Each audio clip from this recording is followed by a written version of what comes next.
Minisita Mbezo ebyetaaga Basira Muganza Rwanda olutudde ku Media Center mu Kampala ategeeza nga gavumenti bwegenda okugala woofiisi ettaka wayise okutandika nga nnyo okutuusa 20 omwezi guno. Ekigendereddwa mu bino byonna kwe kulaba mbu twongera okutereeza empeereza y'ebintu ebikwatagana ku ttaka. Namuganza ategeeza nti woofiisi ettaka ezisinga zibadde zaakulwa kudda nga wayise ebadde sigadde ate nga mulimu n'emivuyo mingi. Nga nagambye nti system tugenda kugiggalirawo ddala egenda kushatinga down okulaba mbu tewali kintu kyonna kiyingizibwa oba kifuluma paka nga tumaliriza okuyingizaamu tekinologiya ono omupya. Enkola empya yakuyamba okuva ku nkola enkadde ey'okufunamu ebyapa badde ku eyo ey'okuyisa tekinologiya.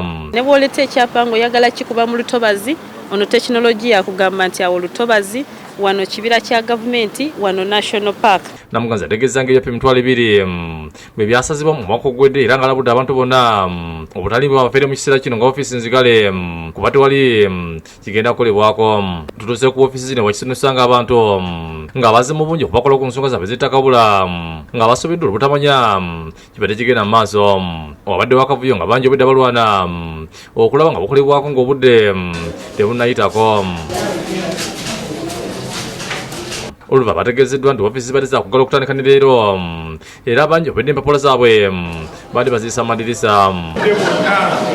Wakati mu kavuyo tusanzeewo n'omukyala abadde akabira mu ofiisi yakulira eby'ettaka ngo nategeeza nga bamuguza ettaka lyabadde asobola okukebera bwe bamufera.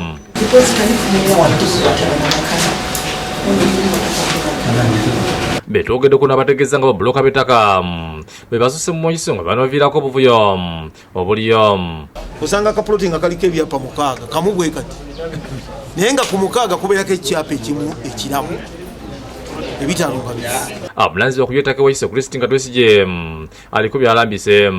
Jangu ne omuntu agenda okuguza n'ekyapa kye osooka overifyinge mbu owaayo ekyapa kino yegwe yono gwe muyina wano ekyapa kino kyagenda okumpa kituufu oba si kituufu. Amina Nabirye ne William Mutya byakusakidde eggulya ino ku Lwabukedde TV.